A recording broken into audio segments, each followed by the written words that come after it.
Shalom friends, I am Steve Okunola and we are taking a quick look in this video at the importance of the Sabbath day. The French Revolution lasted from 1789 to 1799, and this gave birth to something we know historically today as the French Revolutionary Calendar. Now, this calendar went about trying to change the order of creation. Mankind was used up to this time point of keeping a 7-day week period for a week.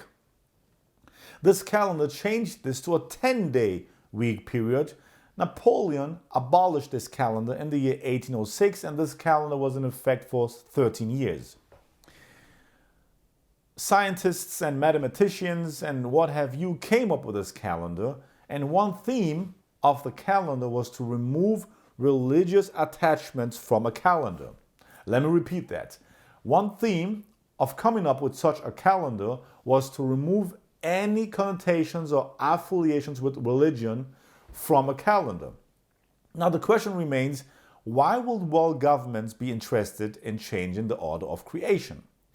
We read in the book of Daniel chapter 7 in verse 25 that one of the attributes of the Antichrist will be to try and change the times given by God. We read this in verse 25 and it says, "And he shall speak great words against the Most High, and shall wear out the saints of the Most High, and think to change times and laws, and they shall be given into his hand until the time and times and the dividing of time." So this is a passage of other attributes, but one attribute of an Antichrist system will be to try and change times. What is so important about changing the times given in creation? First of all, what is the uniqueness of a 7-day week? We will discover that in creation we have nothing to go by in measuring a 7-day week period. If you are going to go about to measure a year, you have things to go by. Take a solar year, which is the Roman way of reckoning time. It speaks of the time that the earth needs to revolve around the sun, which consists of 365 and a quarter days. If we are speaking of a month, we are speaking of the time period needed for the moon to revolve around the earth, and this makes up 29.5 and 3 or 6 days, and this rounds up to 30 days, which makes a month to consist of 30 days. The time period of a day of 24 hours is basically the time needed for the earth to revolve around its own axis. Well, you have nothing to go by in measuring a week. There's nothing to go by except we gather this information from the Bible, from the creation account, how the God of Israel, the God of Abraham, Isaac, and Jacob created everything and rested on the 7th day. So this is the only account we have, the only plausible explanation we have of how we came about a 7-day week. And it is in effect until today. But world governments have been trying to change this. Now, this very attribute of the Antichrist is something that is attributed to the Apostle Paul today and saying he changed the times and the days. Isn't that interesting? Some people take Romans chapter 14 and say Paul said, you can keep any day, it doesn't matter really. And we have something like Acts chapter 20 verse 7 where it allegedly says that the disciples gathered on the first day of the week, and the text says nothing of the kind. It's very interesting that these attributes of the Antichrist are being pointed towards the Apostle Paul. Now, Paul died in the year 68 AD. He was martyred, he was executed under the Roman government. We had the siege of Jerusalem to start in 68, was ended by the Emperor Titus in the year 70 AD, and in the year 325 AD, we had a further Roman emperor named Constantine who had a council known as the Council of Nicaea, or Nicaea, whichever way we would like to pronounce it. At this council, it was established that the day of rest was to be situated or to be placed on the first day of the week, which was the Sunday. So followers of Yeshua were now being held to keep the Sabbath day on the Sunday, which was the first day of the week. Now, do you see the time difference? Paul died in 68, and allegedly he was responsible for changing the day to Sunday, but he knew nothing of it because the change came about hundreds of years later. We read something in the book of Acts that Paul's custom was to fellowship on the Sabbath day. This is very interesting. We read it in one verse, for example, verse 2, chapter 17, where it says that Paul's custom was to have fellowship on the Sabbath day. I'll read that to you very quickly. Then Paul, as his custom was, went into them and for 3 Sabbaths reasoned with them from the scriptures. Now, if Paul's custom was to keep the Sabbath day, why would we think today that Paul is the one who encouraged us to change to the Sunday for the day of worship, when this was done by a Roman emperor, who was pagan, by the way?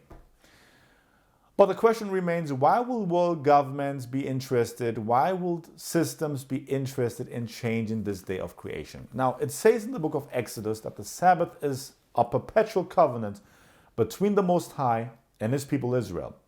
Now, we know from Galatians 3:29 that if we come to faith in Yeshua, we are grafted into Israel. This is also something that is made a theme of in Romans 9, 10, and 11. That, Israel's plan is still very much in action before the Most High. God has still a plan, a future plan for Israel. So Gentiles that come into the faith by the way of Yeshua are grafted in to the olive tree of Israel. So the Sabbath day is in effect also a covenant between the Gentiles who have come to faith in Yeshua, as well as the Israelites who have a faith in Yeshua to the God of Abraham. So it's a covenant between God and his people. This is what the Sabbath is about. So it says in chapter 31 in verse 17 that God says, it is a sign, he's speaking of the Sabbath day, it is a sign between me and the children of Israel forever. For in 6 days the Lord made the heavens and the earth, and on the 7th day he rested and was refreshed. So Yahweh, he rested on the 7th day, and this is indicative that he is the God of creation. When we keep the Sabbath day, we are attesting to the fact that he is the God of creation and that we worship the Creator as part of our faith. It is a perpetual sign between God and his people. But what I think is that there is a deeper meaning behind the Sabbath day. Now, in the book of Hebrews, we read that there is a Sabbath day remaining for God's people. It's just 2 verses, and I will read them to you very quickly. It says in chapter 4, in verse 8, for if Joshua had given them rest, then he will not afterward have spoken of another day. There remains therefore a rest for the people of God. So if we take this at face value, it seems to be saying that the Sabbath day is a prophetical picture of something still to come. Right now we have the year 2015, that's the Roman year. We have the Jewish year, 5776. Now, due to the diaspora, the time in exile, we can probably add something like 170 to 200 years to this calendar date. We're not very certain where time got lost. What we are trying to say is that we are probably nearer the end of times than we think.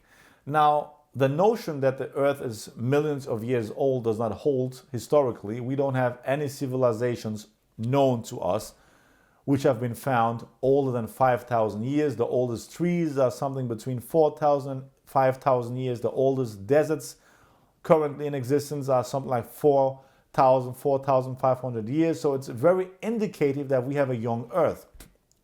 Namely, that we have an earth that is something around 6,000 years. Now, if we don't find a verse, stating this in Scripture, but if we take the 6 days of a week prophetically, then it's speaking of the time period that the earth will be in existence, 6,000 years.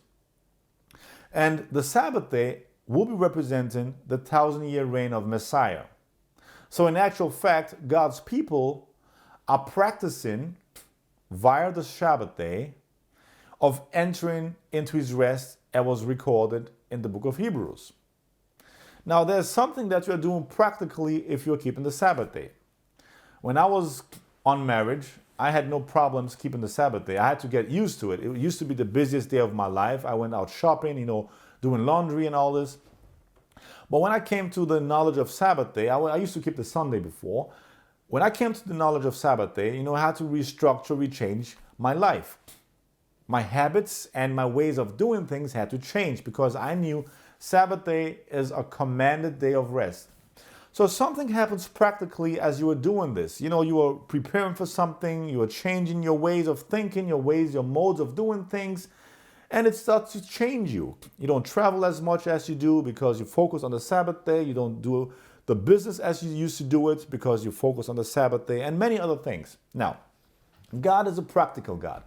When I was in Christianity, we had a lot of sayings that you have to keep things spiritual. You cannot get salvation by works. If you are trying to do anything on your own, it's going against God's commandments. You have to do things by faith.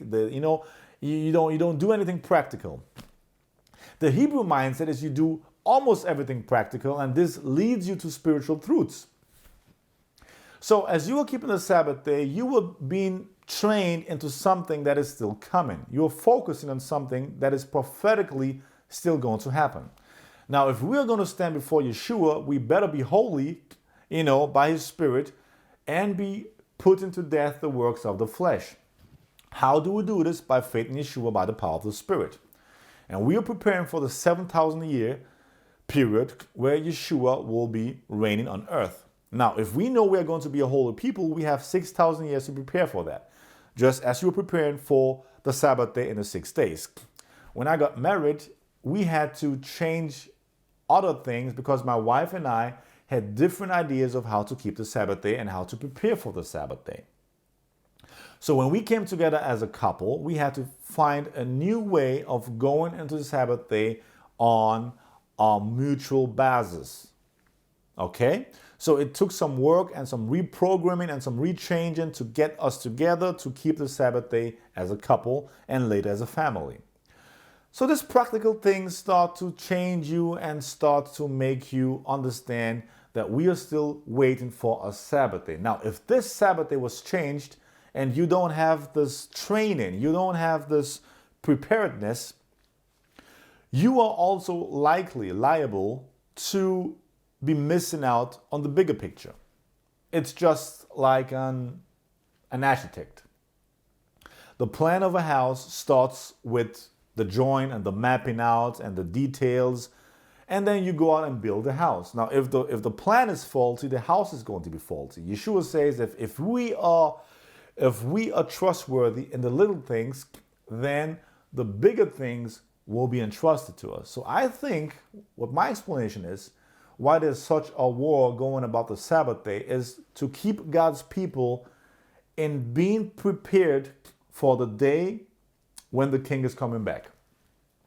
Of course, it's also pointing to being faithful to his word, being obedient to his word, having a day of rest, being refreshed, having fellowship, being communicative with each other, reading the Bible, going to scriptures, having midrashes and all that. But I think that on the larger scale, we are preparing for a day, a time period where Yeshua is coming back. Now, as we are in this mikra, in this preparedness, in this preparing and exercising, we are being formed to the image of Yeshua by being practical about how we go about our business, our marriages, our work, etc. So I think the bigger picture of tampering with the Sabbath day is keeping people out from preparing for their salvation. Now, this sounds strange for many people.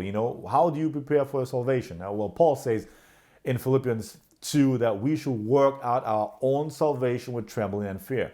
So there are things you'll be doing practically which God has ordained, getting married, how to lead a married life, how to have fellowship, who's your pastor, how to submit to a pastor, and all these practical things which the Hebrew mindset gives us as a rich heritage to prepare us for things still to come.